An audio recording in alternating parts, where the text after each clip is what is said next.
Okay, अब एक नया कंसेप्ट यहाँ पर हम देखने वाले हैं और इससे रिलेटेड आएगा ऑप्टिकल आइसोमेरिज्म। ठीक है, इस पॉइंट का नाम है ऑप्टिकल एक्टिविटी। ये थ्योरेटिकल पार्ट है हेलो अल्केन हेलो अरीन्स में। ऑप्टिकल एक्टिविटी, ऑप्टिकल एक्टिविटी ये ऑप्टिक से बना है। ऑप्टिक मतलब आइज, ये इसको ऑप्टिकल बोलते हैं ना, चश्मे को भी हम जहां पर लाने जाते हैं आप ग्लास बनाने। ठीक है, तो ऑप्टिक आइज मतलब हम अपनी आंखों से इस फेनोमेना को, इस आइसोमेरिज्म को देख सकते हैं, इसलिए इसको ऑप्टिकल एक्टिविटी कहते हैं। हम इस एक्टिविटी को देख सकते हैं with our eyes, but with the help of an instrument. एक इंस्ट्रूमेंट की हेल्प से हम देख सकते हैं जिसको पोलैरीमीटर कहा जाता है। क्या बोलते हैं उसको? पोलैरीमीटर। बीएससी में इसका है एक एक्सपेरिमेंट, प्रैक्टिकल, मतलब मैंने किया है इसके ऊपर कि कैसे वो लाइट रोटेट उसके अंदर होती है। ठीक है, तो पोलैरीमीटर में ये एक्टिविटी को हम देख सकते हैं इजीली, इसको ऑप्टिकल एक्टिविटी कहते हैं।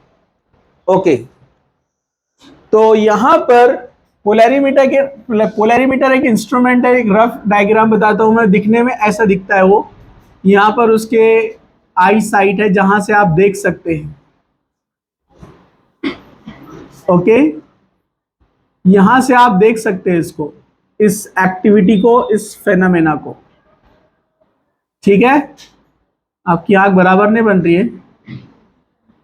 ओके, ठीक है, यहां से आप इसको देख सकते हैं फेनोमेना को। यहां पर एक स्क्रीन होता है जिसमें हाफ डार्क होता है और हाफ लाइट होता है। यहां लगा होता है सोडियम लैंप। सोडियम लैंप, यहां से आती है लाइट। तो ये जो लाइट होती है अपनी ऑर्डिनरी लाइट की तरह दिखती है, मतलब इट इज ऑर्डिनरी लाइट। ये सिंपल यहां पर आप लेते हैं लैंप, सोडियम लैंप। यहां से जो लाइट निकल रही है, ये लाइट रोटेट होती है in all the possible direction. अपने को पता है कि लाइट क्या होते हैं? फोटॉन्स। लाइट क्या रहते हैं? Photons, energy packet. ये जो लाइट आ रही है इसमें एनर्जी बंडल्स है, पैकेट्स, उसको क्या बोलते हैं? क्वांटा। जैसे लाइट के छोटे छोटे पैकेट्स रहते हैं जिसको ऐसे रिप्रेजेंट करते हैं, और वो वेव के फॉर्म में छोटे छोटे एनर्जी बंडल्स आते हैं। ये जो एनर्जी बंडल्स है वेव के फॉर्म में आते हैं, लेकिन इतने फ्रिक्वेंट आते हैं कि हम उनको देख नहीं सकते। ठीक है, तो ये इनको एनर्जी बंडल्स बोलते हैं। एनर्जी बंडल, एनर्जी बंडल या क्वांटा बोलते हैं उनको, या पैकेट्स भी बोलते हैं उनको। ठीक है, ये हम स्ट्रक्चर ऑफ एटम में पढ़ेंगे। तो ये जो लाइट के बंडल्स, ये जो वेव है, ये इस तरह भी आती है, इस तरह भी आती है, इस तरह भी आती है, इस तरह भी आती है। अरे समझा क्या? डांस नहीं चल रहा है? अरे देख रहे क्या? मतलब ऐसे भी वाइब्रेट होंगी, ऐसे भी वाइब्रेट, ऐसे भी vibrate, in all possible direction इसका वाइब्रेशन होता है, जिसको ऐसे एरोज से बताते हैं। लेकिन जब इस लाइट को हम एक प्रिज्म में से पास करते हैं, एक स्पेशल प्रिज्म है, फिजिक्स में देखा ना प्रिज्म, ये निकोल प्रिज्म स्पेशल प्रिज्म है। निकोल प्रिज्म ये कैल्साइट से बनता है। कैल्साइट का मतलब क्या है? Calcium carbonate. कैल्शियम कार्बोनेट को स्पेसिफिक डायरेक्शन में कट करके कैंडा बोल्सम गम से उसको चिपकाते हैं, जिससे एक नया प्रिज्म तैयार होता है जो लाइट्स को कट करता है, वाइब्रेशंस को। और सिर्फ एक डायरेक्शन में लाइट वाइब्रेट होती है, सिंगल डायरेक्शन में। इसको बोलते हैं PPL, plane polarized light. Plane polarized light. Polarized glass भी आते हैं ना चश्मे के, पोलराइज्ड। ओरिजिनल बहुत कम होते हैं, ये ओरिजिनल वाला है, ऐड नहीं कर रहा मैं, बता रहा मैं आपको।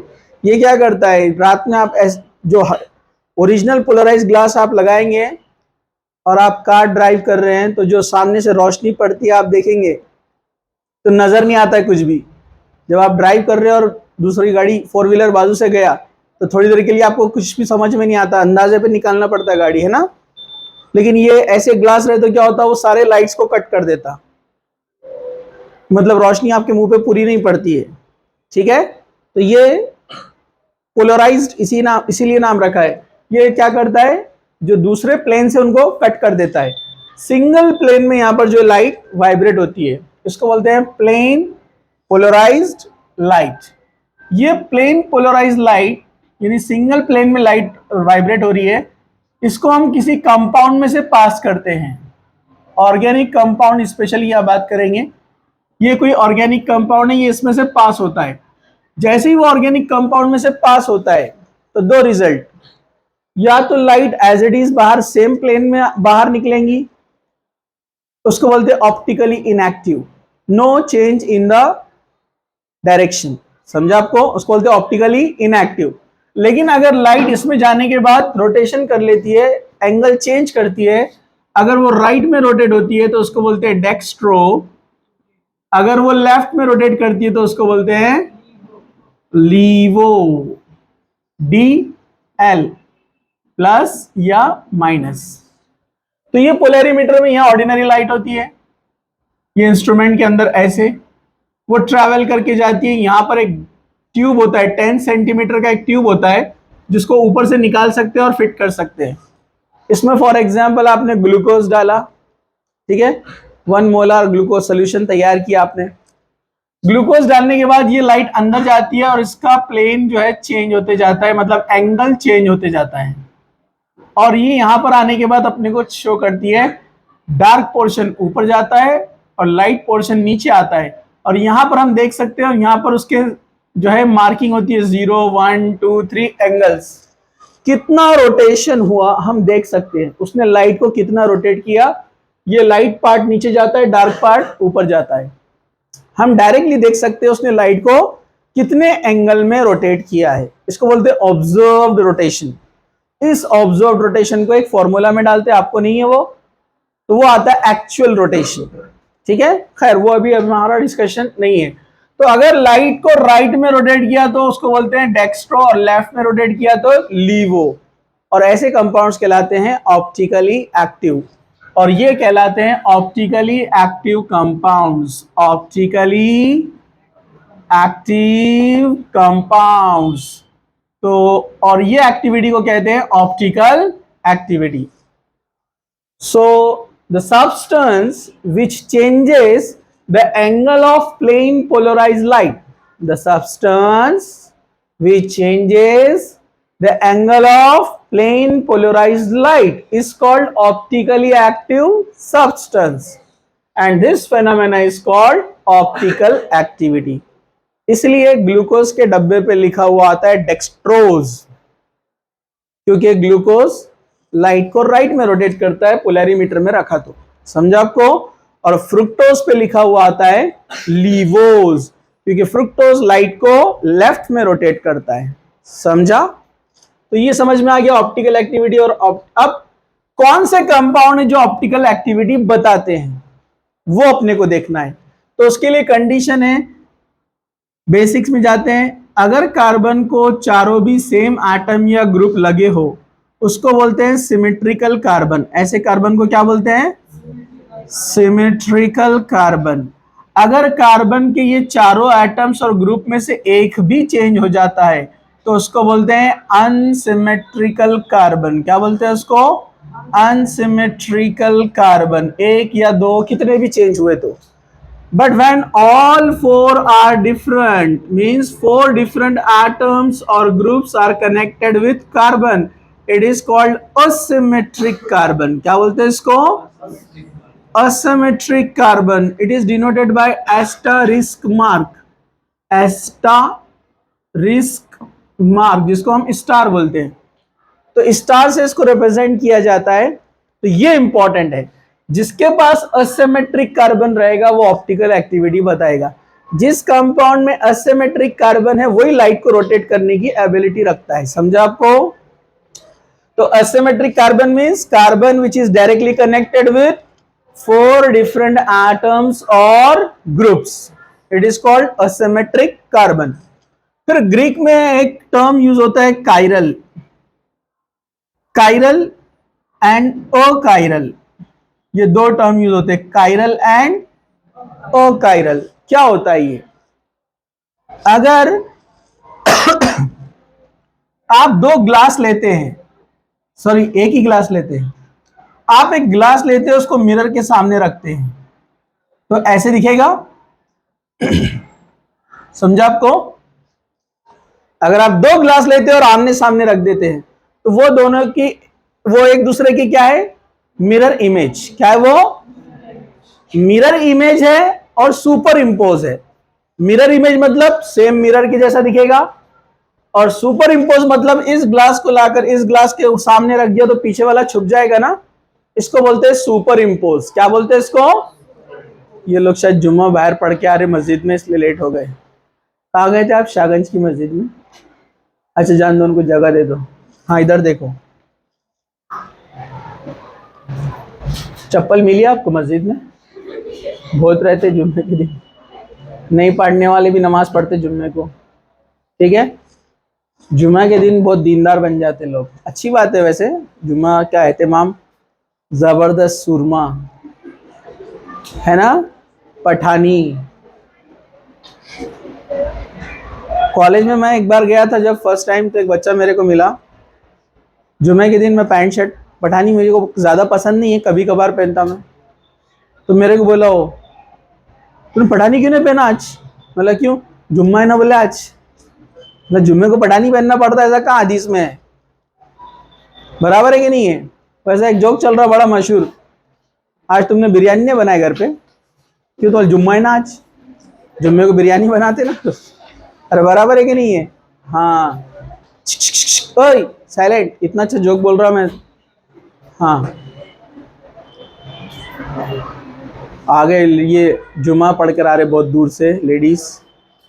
हाँ चलो इधर देखो, अपन बाद में बात करते हैं इनसे, लेट नहीं आने का। चलो, कायरल मतलब मिरर है और सुपर इंपोज है। लेकिन अब इसको देखिए आप, ये एक कप है, ये इसका हैंडल है, ये दूसरा कप है, ये इसका हैंडल है, ये भी मिरर इमेज है। यस, मिरर इमेज है, मिरर इमेज है बट नॉन सुपर इंपोज। इसको उठाकर इसके सामने रखा तो इसका हैंडल इधर है, इसका हैंडल इधर है, नॉन सुपर इंपोज। समझा आपको? तो हम इसको कह सकते हैं यहां पर कायरल। तो mirror non super impose, mirror non super impose, और मिरर सुपर इंपोज बोले तो कौन? ओ कायरल। तो कायरल के लिए कंडीशन है, तो जितने भी असिमेट्रिक है ना ये कायरल होते हैं। जैसे अपना हाथ, दोनों हाथ, ये कायरल है। देखो मिरर में आप ऐसा हाथ रखेंगे तो ऐसे दिखेगा ना, इधर का थंब मिलाया तो ये हिलेगा, आपने थंब मिलाया और फिंगर हिलने लगी तो भाग जाएंगे आप वहां से, जीना आया। अरे बराबर है कि नहीं है? हाँ, तो ये मिरर में ऐसे ही लगेगा, मिरर। इसको उठाकर इसके ऊपर रख दिया तो नॉन सुपर इंपोज, इधर लिटिल फिंगर पीछे थंब, सामने थंब पीछे लिटिल फिंगर। समझा क्या आपको? तो non super, mirror non super impose, इसको कहते हैं कायरल। और कायरल वहां होता है जहां पर असिमेट्रिक कार्बन होता है। एग्जाम्पल देखिए जरा ध्यान से, CH3, CH2, Cl, CH3H। मैं इसको नाम दे सकता हूं यहां पर 1 2 3 4, 2 क्लोरोब्यूटेन। क्या ये बात दुरुस्त है? 2 क्लोरोब्यूटेन। अब देखिए मैं इसका मिरर बना रहा हूं, यहां पर CH3 सामने है, CH3 सामने, फिर C है, ऊपर Cl, नीचे हाइड्रोजन, उधर CH2, CH3, बन गया मिरर इमेज। बैक साइड में इथाइल ग्रुप, बैक साइड में इथाइल ग्रुप, ऊपर Cl, Cl, H, H। तो ये असिमेट्रिक कार्बन है क्योंकि इसको डायरेक्टली 4 ग्रुप अटैच है, 4 different atoms and groups. Okay, यहां पर भी आप देखिए ये भी असिमेट्रिक है, 4 डिफरेंट एटम्स और ग्रुप्स, राइट? ओके, अब यहां पर देखो Cl, मिथाइल, हाइड्रोजन, इथाइल, क्या चारों अलग अलग है? हाँ, दोनों एक दूसरे के मिरर है। इसको उठाकर इसके ऊपर रख दिया तो इथाइल के ऊपर कौन आएगा? मिथाइल। समझा? तो नॉन सुपर इंपोज हो गया। यस, तो ये जो एग्जाम्पल यहां पर आपको दिख रहा है, ये मिरर भी है और नॉन सुपर इम्पोजेबल भी है। ओके, एक मिनट पॉज करो इसको। हाँ, नहीं वहां से नहीं होगा पॉज, इधर से। सर 5 बजे यहाँ पर लेक्चर रहेगा। 4 बजे। चलिए तो हम आगे बढ़ते हैं। ये है असिमेट्रिक, ये भी असिमेट्रिक है, मिरर है, नॉन सुपर इम्पोज है। तो ऐसे जो आइसोमर्स होते हैं इनको हम बोलते हैं यहां पर ऑप्टिकल आइसोमर्स। क्या कहते हैं इनको? Optical isomers. और ये कहलाता है optical isomerism. Optical isomers and optical isomerism. चलिए, तो असिमेट्रिक कार्बन का होना कंडीशन है। तो अगर आपने ये वाला, अब इसको हम पहचान नहीं सकते, इनकी प्रॉपर्टीज भी सेम होते हैं, केमिकल प्रॉपर्टीज, ठीक है, बहुत सारे फिजिकल प्रॉपर्टीज भी सेम शो करते हैं ये, तो इनको पहचानना मुश्किल है। मतलब आप इसको पोलैरिमीटर में डालेंगे तो ये अगर राइट में लाइट को रोटेट करता है तो हम इसको बोलेंगे डेक्स्ट्रो या प्लस, और इसको डालेंगे आप तो ये इसको कहेंगे हम लीवो, ये लेफ्ट में रोटेट करेगा लाइट को। ओके, तो जो लाइट को राइट में रोटेट करता है वो डेक्स्ट्रो और जो लेफ्ट में करता है वो लीवो। तो डेक्स्ट्रो एंड लीवो, तो एक असिमेट्रिक कार्बन कंडीशन है यहां पर रोटेशन के लिए। ओके, चलिए अब हम आगे बढ़ते हैं।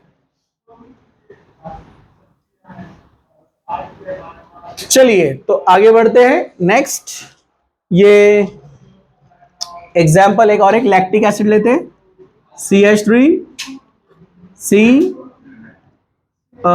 यहां पर है H, COOH एंड OH। इसको लैक्टिक एसिड कहा जाता है, लैक्टिक एसिड। लैक्टिक एसिड को आप नेम दे सकते हैं 1 2 3, 2 हाइड्रोक्सी प्रोपेनोइक एसिड दे सकते हैं।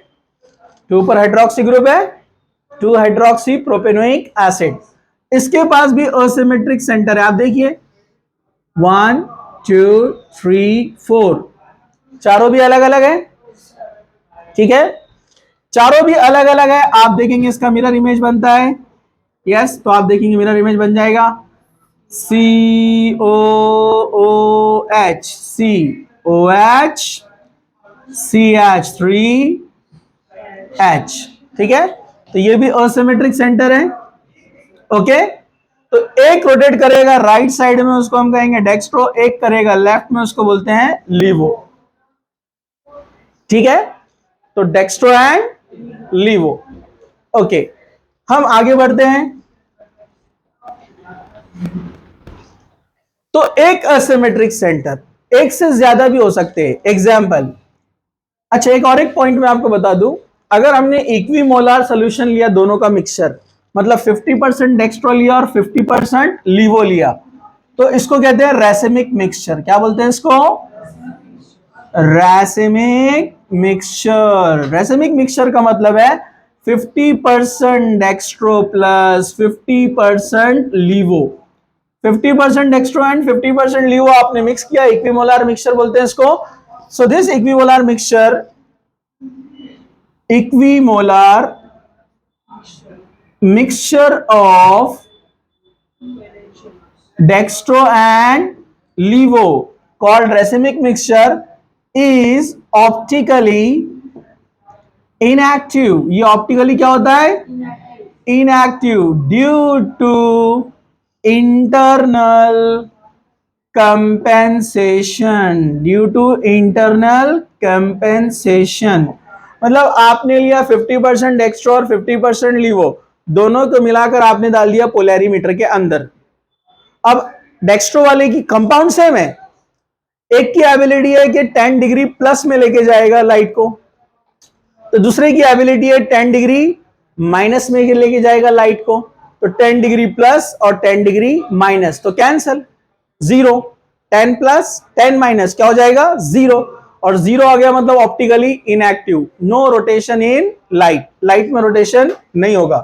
तो इसको बोलते हैं रैसिमिक मिक्सचर। रैसिमिक मिक्सचर को सेपरेट भी किया जाता है, उस प्रोसेस को कहते हैं रिजोल्यूशन।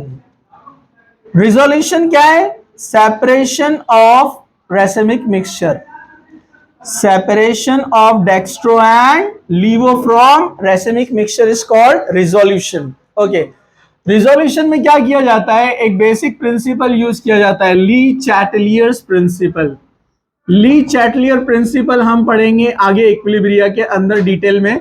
ली चैटलियर प्रिंसिपल क्या बोलता है कि डेक्स्ट्रो ट्राई कर रहा है अपने आप को कन्वर्ट करने के लिए लीवो में, लीवो ट्राई कर रहा है अपने आप को डेक्स्ट्रो में कन्वर्ट करने के लिए। तो ली चैटलियर प्रिंसिपल क्या बोलता है? रेट ऑफ द रिएक्शन मतलब speed of the reaction, speed मतलब कन्वर्जन स्पीड, समझा आपको? So rate of the reaction is directly proportional to the concentration of reactant. किसी भी रिएक्शन का जो रेट है फॉरवर्ड रिएक्शन का, वो रिएक्टेंट के कॉन्सेंट्रेशन पे डिपेंड है। जितना रिएक्टेंट डालेंगे रिएक्शन फॉरवर्ड डायरेक्शन में जाते जाएगा। बिल्कुल जैसे फिजिकल प्रोसेस है, दो लोग प्रेशर लगा रहे, पंजे लड़ा रहे, इधर वाले ने ताकत लगाया तो इधर जाएगा, इधर वाले ने लगाया तो इधर जाएगा।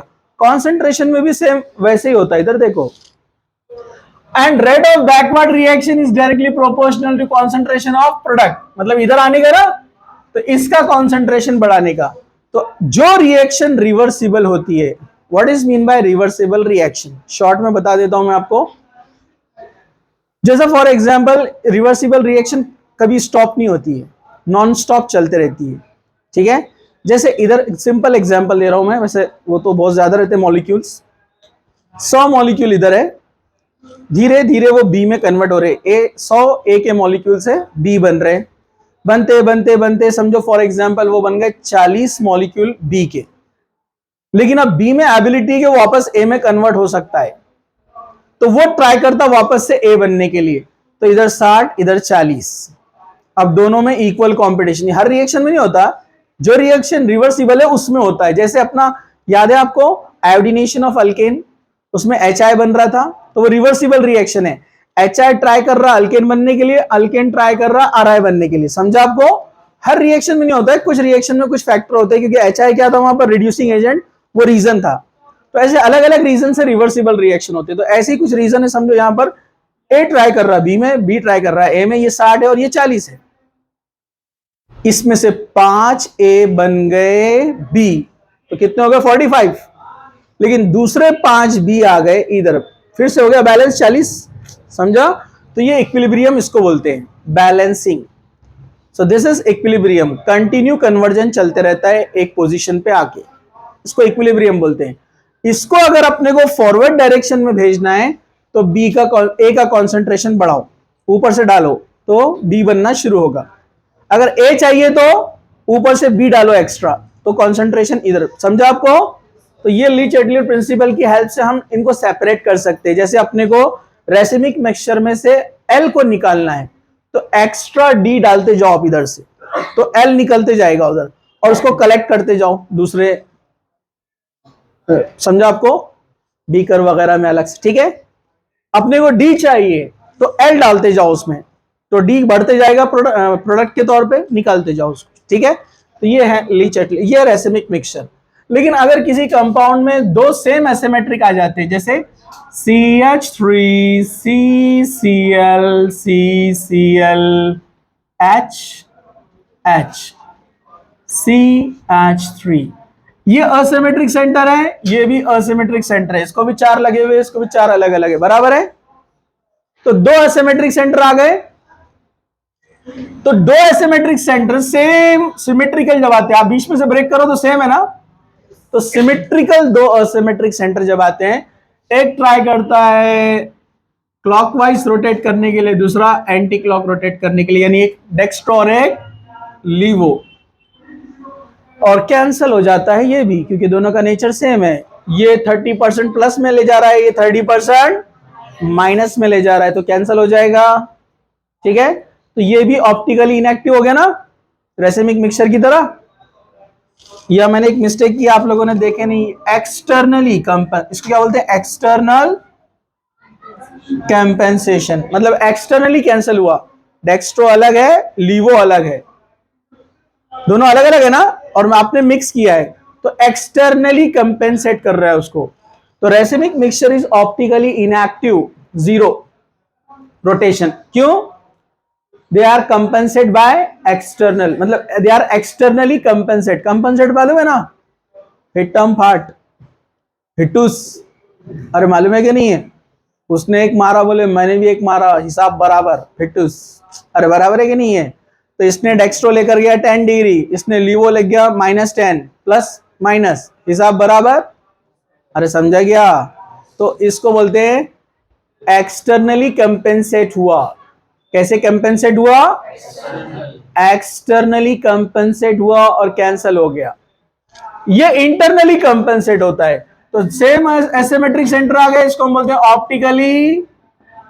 Optically inactive. अच्छा, इनको क्या बोलते हैं? सेम कार्बन में कंपेंसेट हुआ तो मेजो, क्या बोलते हैं इनको? Meso compounds. ये मेजो कंपाउंड है। Optically inactive due to internal compensation. Internal compensation, तो इंटरनल कंपेंसेशन से ये कैंसिल हो गया।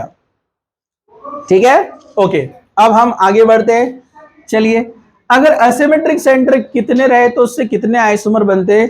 अच्छा, ये तो दिया आपको समझ में आ गया। एक नया पॉइंट इसमें याद रखो, जितने एसिमेट्रिक सेंटर, एक एसिमेट्रिक सेंटर है तो दो बनते हैं, एक डी और एक एल। अब एक से ज्यादा रहे तो फॉर्मूला है 2n, 2n। जैसे यहाँ एसिमेट्रिक सेंटर कितने हैं? दो, तो इसके कितने आइसोमर बनेंगे टोटल? 2 मतलब 4 बनेंगे। कैसे, मैं आपको बताता हूं, अभी जरा ध्यान से देखो। जो लोग खड़े हैं खड़े ही रहिए, इसको थोड़ा सा मूव कर दो उधर, देखो आराम से।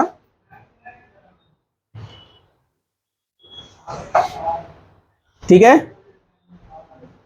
ओके, बॉर्डर तक आ गया है। बाकी लोग जरा भी मत हिलो, बाकी लोग हैंड्स अप। आ गया है? चलो, अब जरा ध्यान से देखो, दो एसिमेट्रिक सेंटर है, इसके आइसोमर्स हम कैसे बनाते हैं? एक फॉर्मूला है फिशर फॉर्मूला। फिशर फॉर्मूला मतलब वर्टिकल और हॉरिजॉन्टल लाइंस शो करते हैं उसमें, उसको बोलते हैं फिशर फॉर्मूला। ठीक है, इसका फिशर फॉर्मूला बना रहा हूं मैं।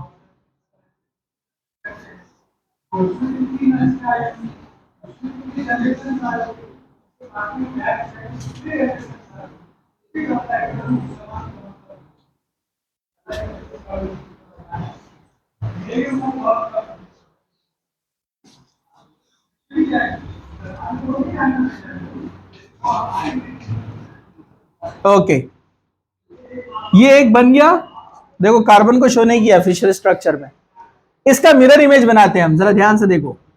मिरर इमेज बना रहे हैं हम इसका, Cl H, Cl H, CH3 CH3।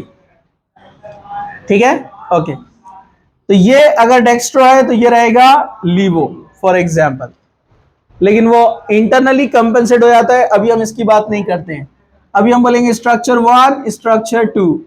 ठीक है, ओके।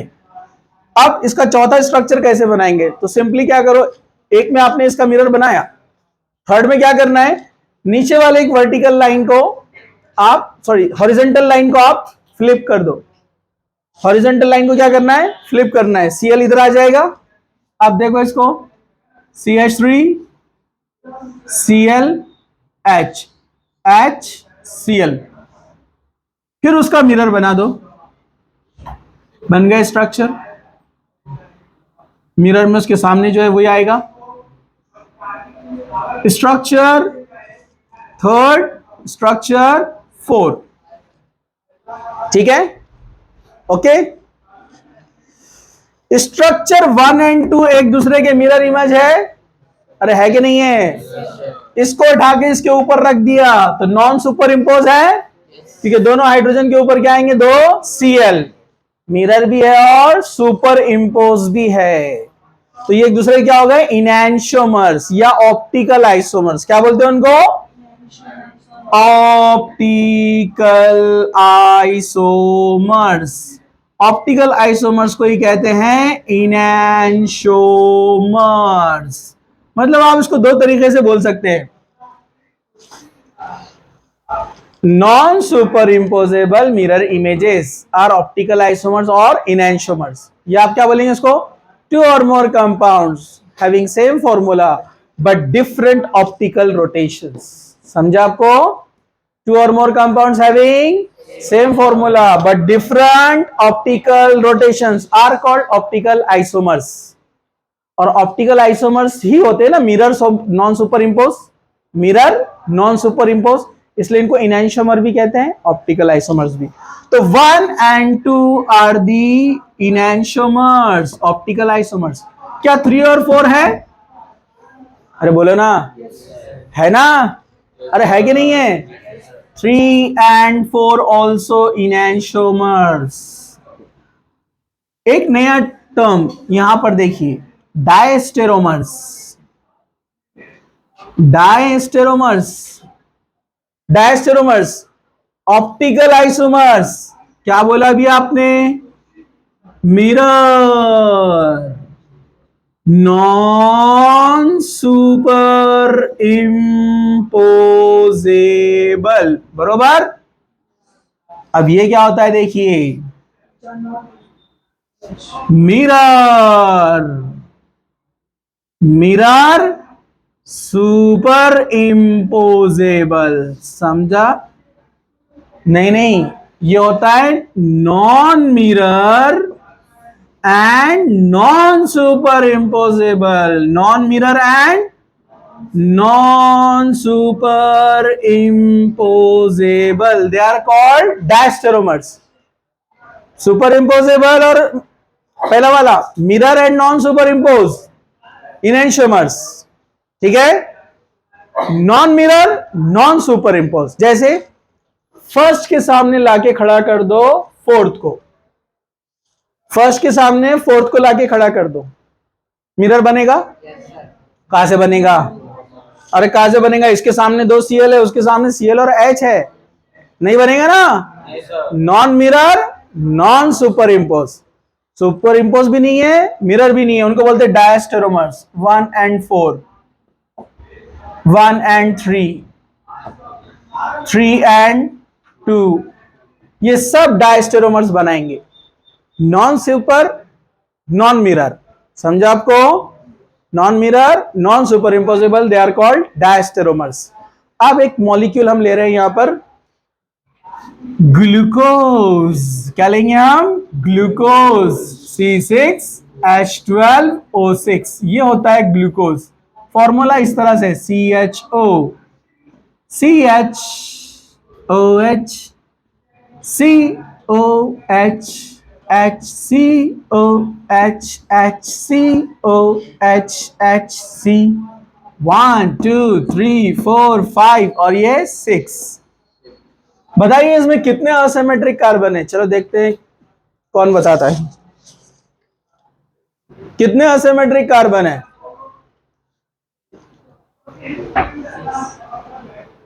कितने? तौबा करो. 5. तौबा करो. 4. बड़ी तौबा करो, क्योंकि इनके हिसाब से आंसर दे रहे तुम. हाँ 2. लंबी तौबा करो. 4 है. 4 बोले तो जैकपॉट थोड़ी है, मैंने बोला था 4. मालूम रहना ना क्यों. समझा आपको? यहां पर CHO है. CHO का मतलब क्या होता है? CHO मतलब डबल बॉन्ड होता है, डबल बॉन्ड OH. तो यहां एसिमेट्रिक बनेगा ही नहीं, 4 अलग अलग नहीं है ना. ये एक बनेगा 1, इसको चारों भी अलग अलग लगे हुए हैं. ये 2, ये 3, ये 4. ये वाला नहीं बनेगा क्योंकि CH2 है. CH2 मतलब 2 हाइड्रोजन सेम आ गए, 2 हाइड्रोजन सेम आ गए तो असिमेट्रिक नहीं बनेगा. एसिमेट्रिक कंडीशन है मतलब चारों भी अलग अलग रहना. समझा? जैसे ये अपन ने देखे थे 2 क्लोरोब्यूटेन में चारों अलग अलग है. अगर मैं लिखता हूं 1 क्लोरोब्यूटेन तो ये असिमेट्रिक नहीं है ना. यहां पर 2 हाइड्रोजन सेम आ गए ना, तो ये नहीं बनेगा असिमेट्रिक, ऑप्टिकली एक्टिव नहीं रहेगा. समझा आपको? एसिमेट्रिक मतलब चारों भी अलग अलग. ठीक है, तो 4 आ गए. फॉर्मूला है 2n मतलब 2/4 मतलब कितने बनेंगे? 8. 8 आइसोमर्स बनाता है ग्लूकोज. कितने बनाता है? 8 ऑप्टिकल आइसोमर्स. फ्रुक्टोज फ्रुक्टोज का फॉर्मूला सेम है C6H12, लेकिन फंक्शनल ग्रुप कौन है? कीटोन। सब लोग दीवार से लगो ऐसे चिपक। 16 रहेगा ना, 8 कौन लिखा ये? अरे 16 बनेगा ना, 2 2 जा 4, 4 2 जा 8, 8 2 जा 16, 4 बार आएगा ना। हाँ, सब दीवार से लगो, दीवार से। कितने बनेंगे? 16 आइसोमर्स। फ्रुक्टोज देखो CH2OH, इसमें याद रखो हाँ, ग्लूकोज में OH लेफ्ट साइड में आता है, थर्ड नंबर का, थर्ड नंबर का OH लेफ्ट में, बाकी सब राइट में, थर्ड कार्बन का। फ्रुक्टोज में सेकंड नंबर पे कीटोन रहता है, याद रखिए। ग्लूकोज और फ्रुक्टोज एक दूसरे के फंक्शनल आइसोमर्स है, दोनों का फॉर्मूला सेम, लेकिन फंक्शनल ग्रुप अलग अलग। समझा? बोलो CH, इधर भी OH लेफ्ट में आएगा, थर्ड वाला H, COH, HCOH, H, 1 2 3 4 5 6। चलो अब देखते हैं, बताओ इसमें कितने एसिमेट्रिक सेंटर है?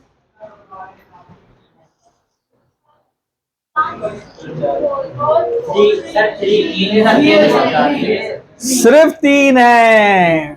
1 2 3, 2⁻³ मतलब कितना आएगा? 8। तो ऐसे आप निकाल सकते हैं। सबसे पहला इंपॉर्टेंट पॉइंट होता है एसिमेट्रिक सेंटर पहचानना, कितने हैं उसके हिसाब से फॉर्मूले में आइसोमर्स बनाना। डेक्स्ट्रो कौन है, लीवो कौन है, रेसेमिक मिक्सचर कौन है, मेजो कहां बनेगा, ये सब आपको एक एक एग्जांपल मैंने लिया है। ठीक है, एमसीक्यूज जितने ज्यादा सॉल्व करेंगे उतना अच्छा प्रैक्टिस होगा। ठीक है।